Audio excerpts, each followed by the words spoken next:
Hi guys, and welcome back to another DrAce video, and today we're going to be playing MotoGP 23, and today I have some unfinished business with both this circuit and this class of motorcycle. So ladies and gentlemen, from a throwback to my Moto3 career mode, I need to try and get the better of Daniel Holgado and finally win here in the Sokol International Circuit of the Kazakhstan GP. So here we go then, ladies and gentlemen. I did actually qualify in pole position, but I thought we'd make this a bit of a challenge. I'll start from the back of the grid and let's see what we can do here today. We've got a 50% race here in the Kazakhstan GP, so fingers crossed, wish me well, and let's see if we can finally put some nightmares to bed and finally be able to rest easy from thinking about this Moto3 race here in Sokol. Now, someone went down there a moment ago, and I've seen a strewn motorcycle over to the right-hand side of the track as we try and get through on as many rides as we possibly can, as one of the Honda Team Asia riders has gone deep as I go onto the brakes, trying to shift our way through from Lorenzo Fallon, and the CIP Green Power motorcycle is just only one overtake after what's looked pretty solid going into that right-hander. Now for another right-hander. A lot of the riders going for that tight, wider line as we go for the tighter apex, winning us a chance to move up into the top 20. Past Asman, past Alonso, past Jose Antonio Rueda if we can. Not almost possible, not quite, leaning on the KTM rider, and then there is Joel Kelso trying to get through on the CF Moto, as I'll try now to get onto the power and hopefully occupy this position for a little bit longer. Now the difficulties are coming out of that right-hander there is that the front end really likes to wheelie even on the Moto3 machine, so I've got to be a bit careful there and just be gentle with the acceleration when coming out of that right-hander. I do recall the AI going a bit slow here into turn 9, and it looks like it's happening again. I think I bumped into Stefano Nepper. Ricky Rossi was just behind us there as well, teammate of ours of course, but because this is not career mode, we do have two teammates in the form of both Keita Toba and Riccardo Rossi. Now that was a bit of a hit that from Otola, but didn't really make me lose too much time, so I can live with that. I can always come back and get the best of him as well. But onto the power then, and then into the left-hand side. We'll try and get past Mario Aggi, but into the slipstream. I know I can break round the outside. If I remember this right, I did quickly watch the video earlier, and I was able to go around the outside here once or twice. It looks like I've almost been able to do it, but the man with the Kushatani leathers is getting a bit aggressive, pushing us into the first corner and pushing us wide. But still very much on it as he just touches the curb and lifts up temporarily. I'm seeing a bit of gesticulation happening ahead of us. Who is that? Is it Holgado? Or no, it looks like Dennis Onchu from here. I'm not entirely sure yet, but I'm sure we'll see with the name coming up very soon. But let's see if we can get past Stefano Nepper and Scott Ogden. It looks like we can, and we do.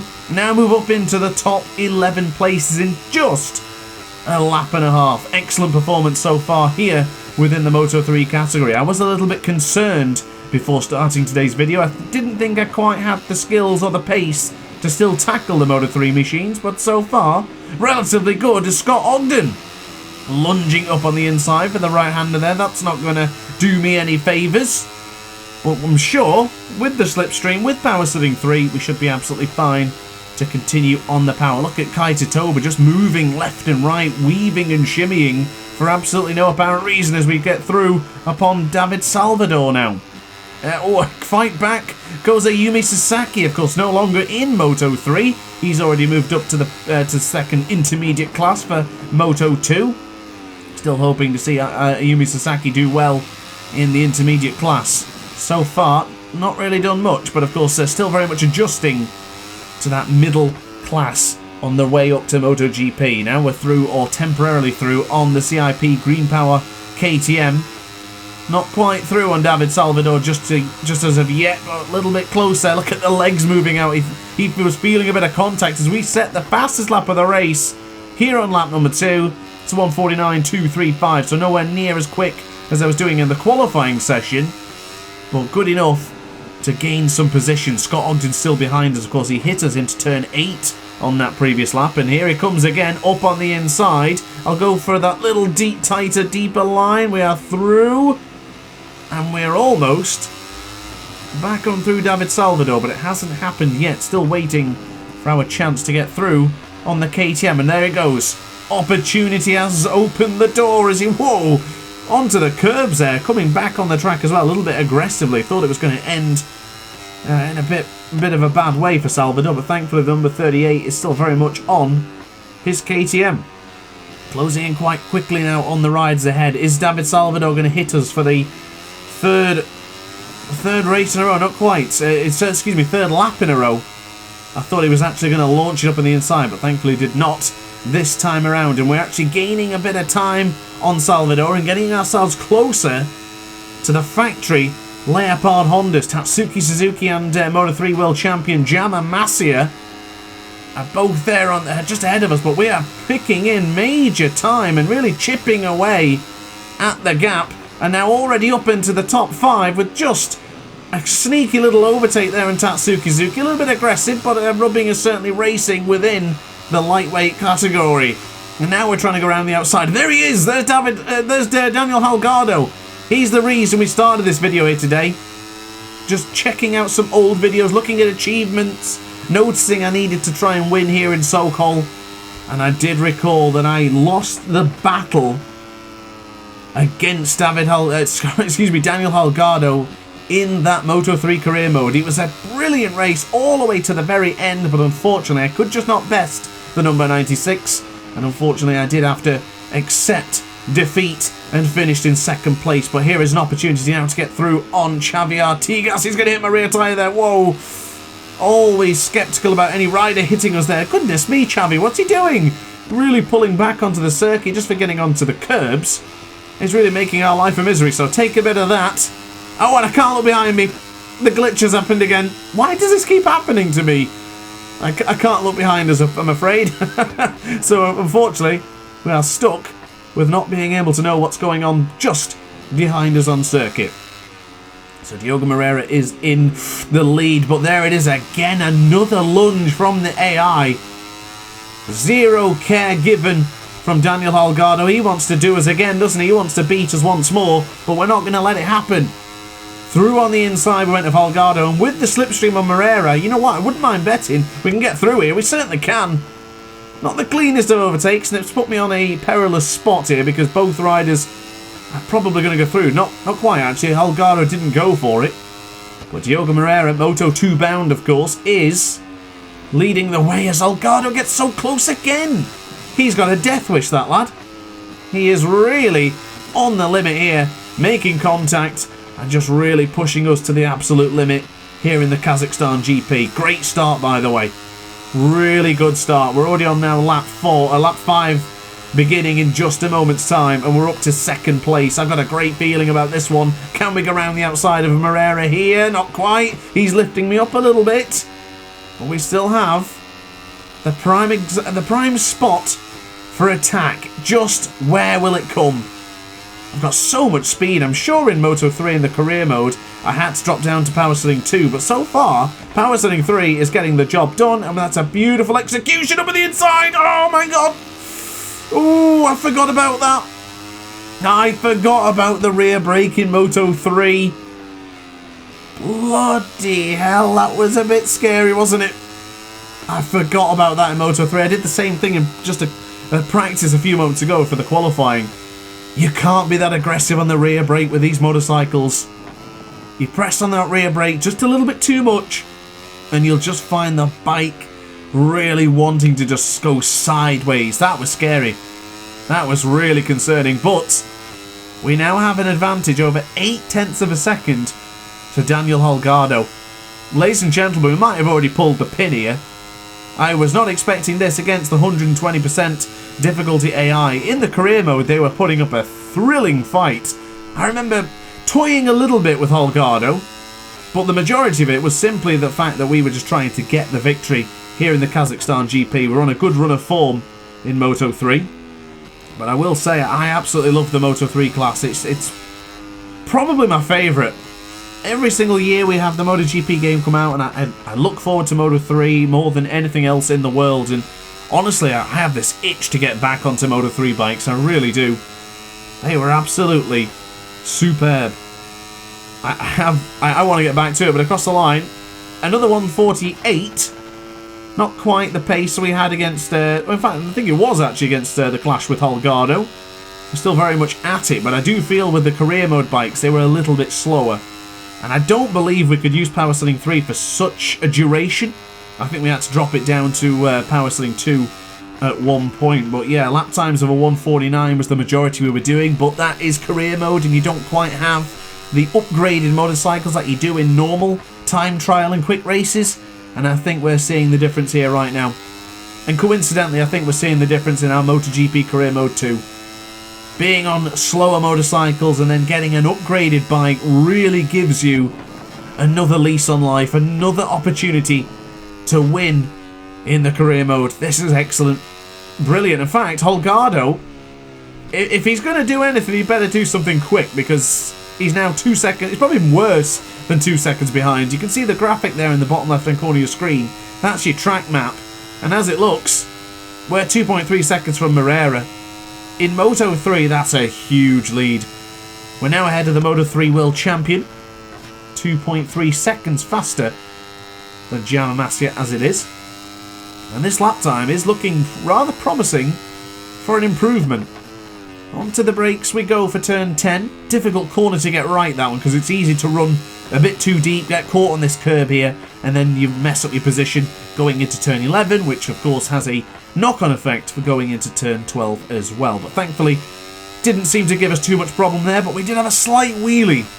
Just a small little wheelie, just popping up out of the final corner. It's not a problem, but it's certainly something to look at when you're trying to improve your lap time. So, not an improvement.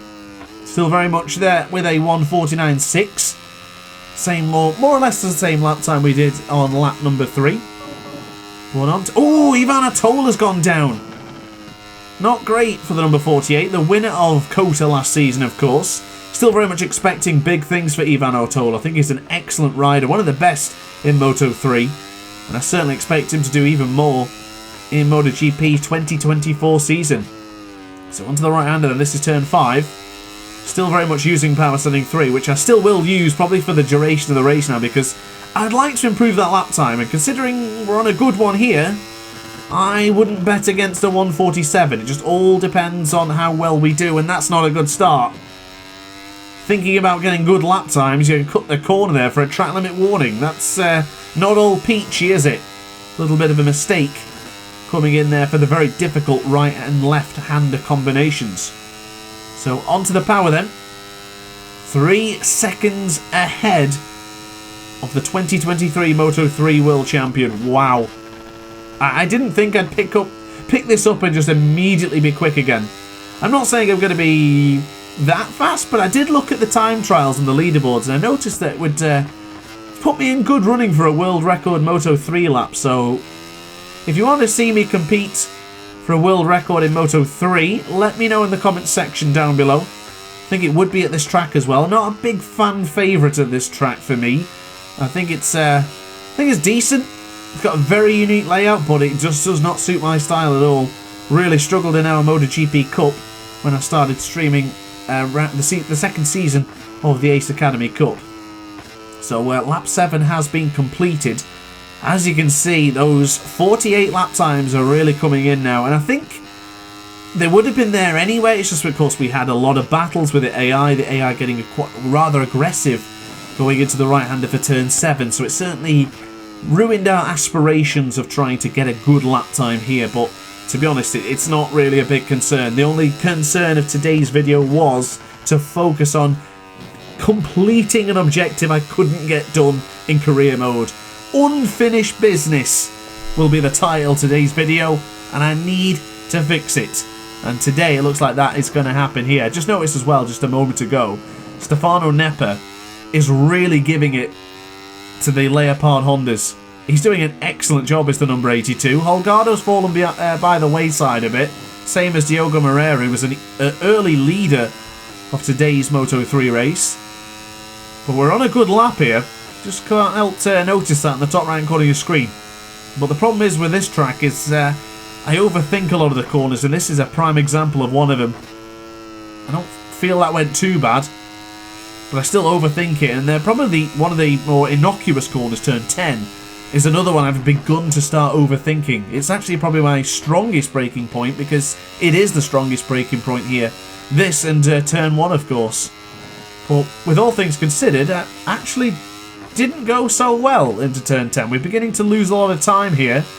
And as we get back on to the throttle, we are gaining a tenth of a second. So this is a good solid bunch of lap times here. Another one in the 1:48, and this time it is a new fastest lap race time.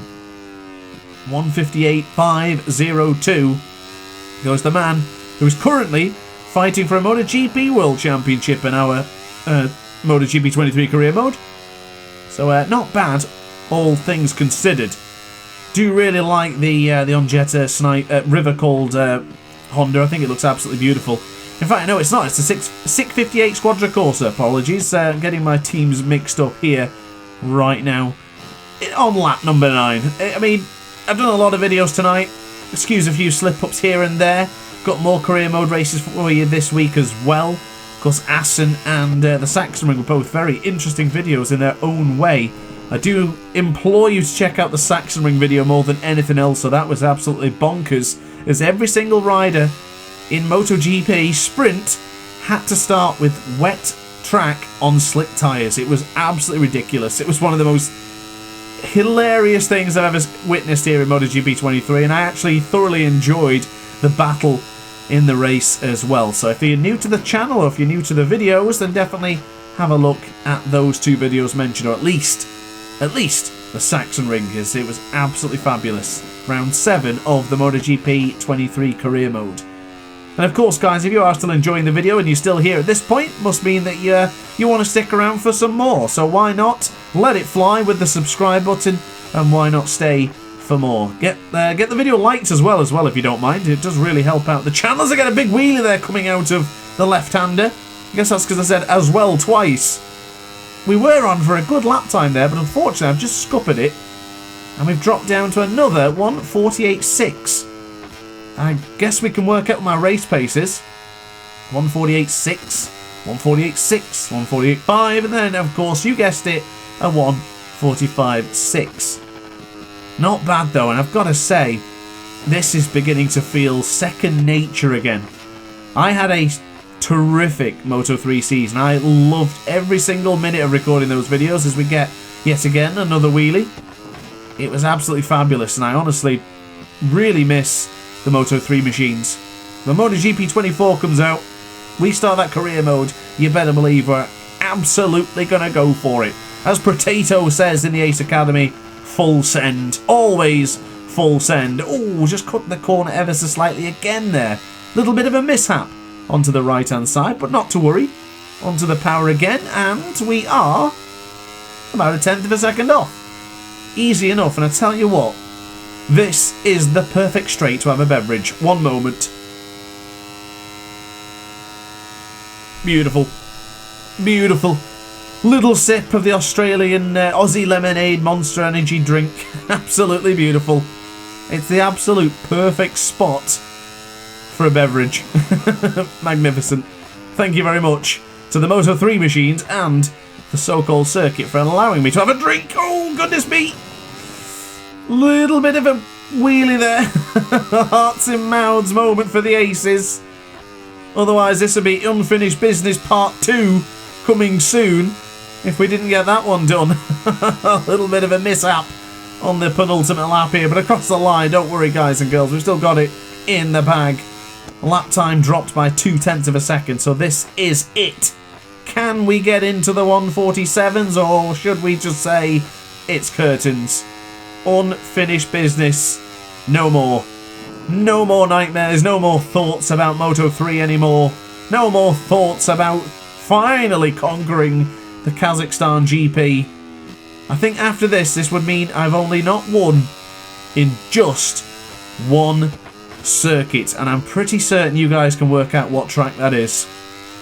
If you didn't know, it's the German GP. We're going to have to figure something out. Maybe a 3-lap dash for the cash. I don't know, but I'll figure it out sooner or later, and we will try and beat the 120% difficulty AI in that circuit, because that would mean at that point every single track I've done I should have won on the hardest difficulty. I certainly hope that is the case, but I do know that I've got to get some achievements such as I do believe One of them's for finishing and winning a race on each bike, so we'll see how that goes. They have a little bit of a twisty turn, a little bit of a movement on the bike. Too busy celebrating now at this point. Nothing to worry or to concern ourselves with. It's going to be a victory, and it should be an achievement as well.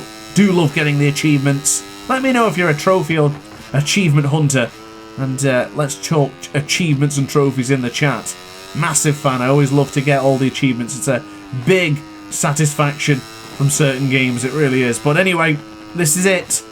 The final corner. This is turn 12 here in Kazakhstan. Ladies and gentlemen, salute the doctor. Salute the fact that we've got no more unfinished business in Moto 3. Ladies and gentlemen, we are a winner here in the Kazakhstan GP.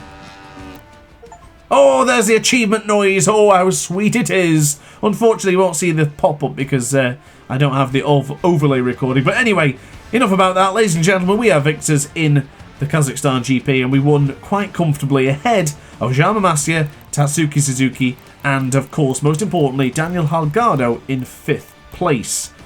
Not really any surprise there, probably just for my teammate finishing in 28th. I didn't see that coming. But I guess that's it from me. So thanks for watching. Don't forget to like, comment, and subscribe. See you in the next video tomorrow. Ciao for now. Oh, hi. Didn't quite see you there. Good to see you're still here. If this video didn't quite set your appetite, then why not watch some more DrAce content by clicking the video shown on screen now. Furthermore, if you would like to follow me on social media, you can do so now with the links down in the description. Consider subscribing so you don't miss a single DrAce video.